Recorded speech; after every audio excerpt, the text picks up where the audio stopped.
Bon, aujourd'hui on va découvrir et on va installer les liaisons qui vont permettre d'alimenter la climatisation, le chauffage et aussi le chauffe-eau thermodynamique. Donc là je vais commencer par ça. Donc en gros un chauffe-eau thermodynamique, il y a la partie centrale, donc là que j'ai pas encore. Et il est relié, là où est-ce que l'eau chauffe, et c'est relié avec ce type de liaison à une unité extérieure, les gros ventilateurs qu'on voit extérieurs en général devant les maisons. Donc ça c'est du cuivre, tu vois, dans lequel il y aura le gaz. C'est toujours par paire comme ça, il y en a deux, un gros et un petit. Là, en l'occurrence c'est du 1438, voilà. C'est la section en fait du cuivre. Donc ce qu'on va faire, parce que le chauffe-eau il sera à étage, c'est de le passer là, où est-ce que ça clignote, tu vois, et on va le passer ici. Percer le mur, et après ça sera de l'autre côté. Voilà. Donc le plus compliqué c'est de déjà être sûr qu'on a la bonne longueur. Donc là c'est une liaison de 20 mètres, normalement je vais avoir 15 mètres, donc large. Essayer de passer les liaisons par le chemin qu'on a dit sans les plier, parce que ça, un petit coup de trop et ça plie net. Et quand ça plie c'est mort. Donc une liaison comme ça coûte 110 € quoi. Donc on va pas s'amuser à en changer 4 fois, ça pourrait revenir très cher. Donc bon bah écoute, c'est parti, on va déjà les déplier. Et puis voir ce que ça donne. Allez, go. Et voilà, la liaison est enfin passée. Alors ça n'a pas été une mince affaire. Tu vois, on la voit en blanc là.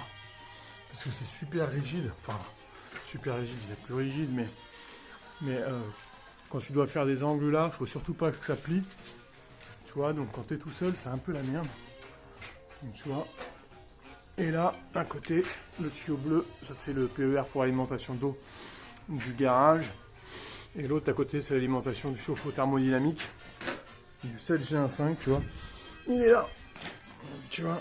C'est ça qui relie l'unité extérieure au chauffe-eau intérieur. Voilà. Donc bon, maintenant j'ai ramené une autre liaison. Je vais pouvoir passer et, pour les cassettes intérieures. Donc là, c'est la sortie là où il y aura le groupe extérieur.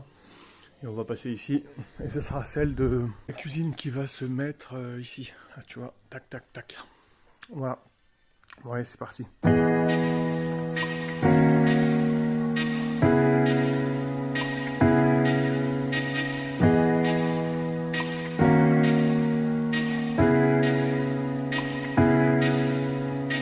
y est, tu vois, j'ai passé la liaison. Donc elle arrive d'ici, là, et puis elle va aller ici, elle va ressortir par là, au niveau de la cassette qui sera implantée là.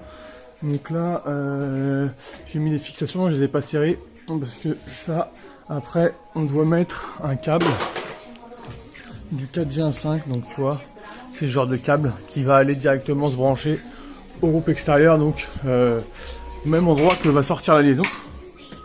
Donc là, c'est là où elle ressort. Donc là, je vais continuer, hop, et puis la faire sortir directement là. Et après, je grefferai le câble avec du petit scotch dans la continuité, quoi. Allez, c'est parti. Donc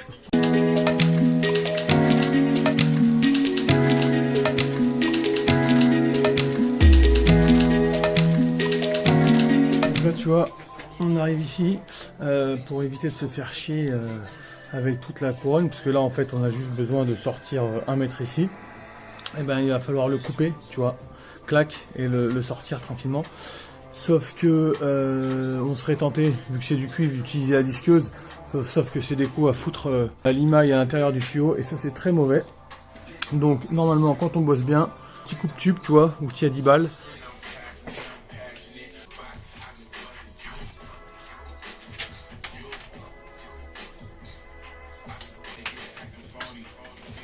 Et tu vois, ça y va tout seul. Allez, le deuxième. Et voilà. Tu vois, elle est nette. Il n'y a pas de bavure, il n'y a rien, c'est impeccable.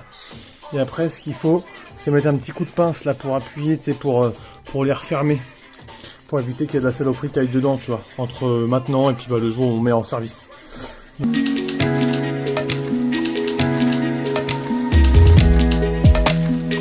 Donc là, on va passer par ici. Tu vois, on arrive ici, tac tac tac tac tac tac tac tac tac tac tac tac, hop, on redescend un peu, et après on passe la cloison, Et on va arriver ici. Et en gros, le split, il sera là.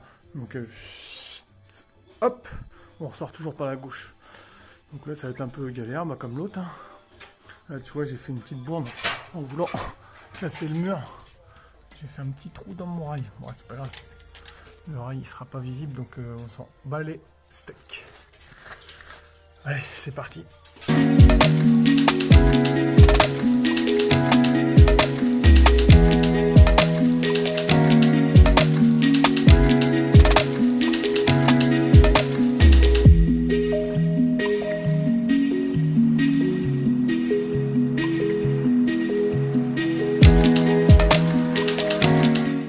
Bon voilà, j'ai déjà mis 2 liaisons.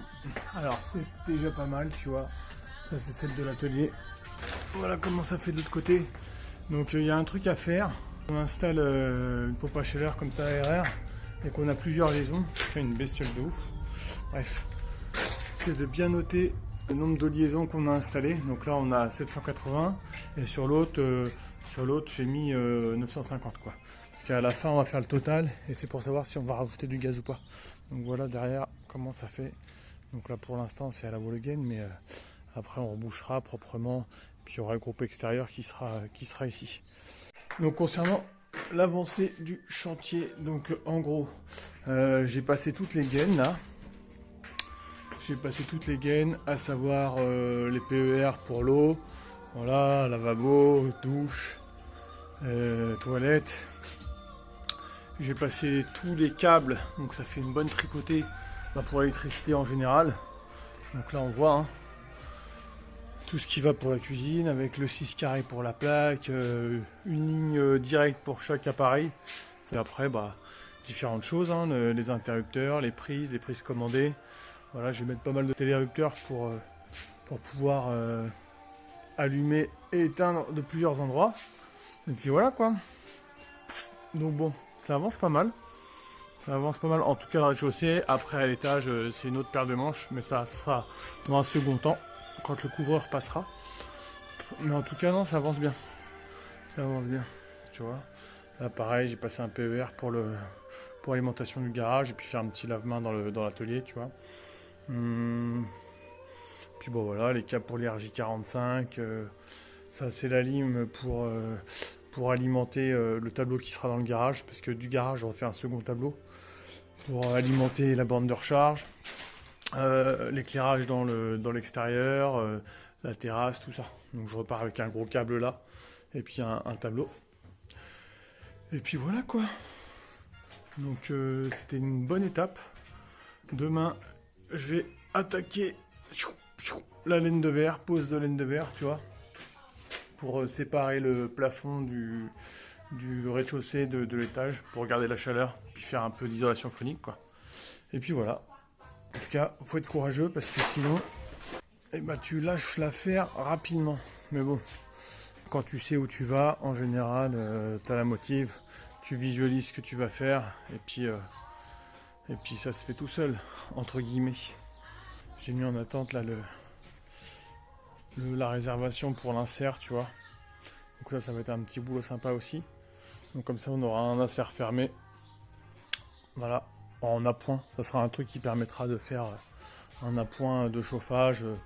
Voilà, et puis si jamais il y a une panne d'électricité ou quoi pendant l'hiver, ou je sais pas, j'ai une panne de pompe à chaleur, et ben au moins j'aurai une cheminée à insert fermé. Le truc sympa, quoi. Avec du bois récupéré à droite à gauche, ça coûte pas cher. Donc voilà. Voilà. Je vais me rentrer, j'ai fermé tout ça. Et puis demain, ce sera un autre jour pour une autre étape. Allez, salut!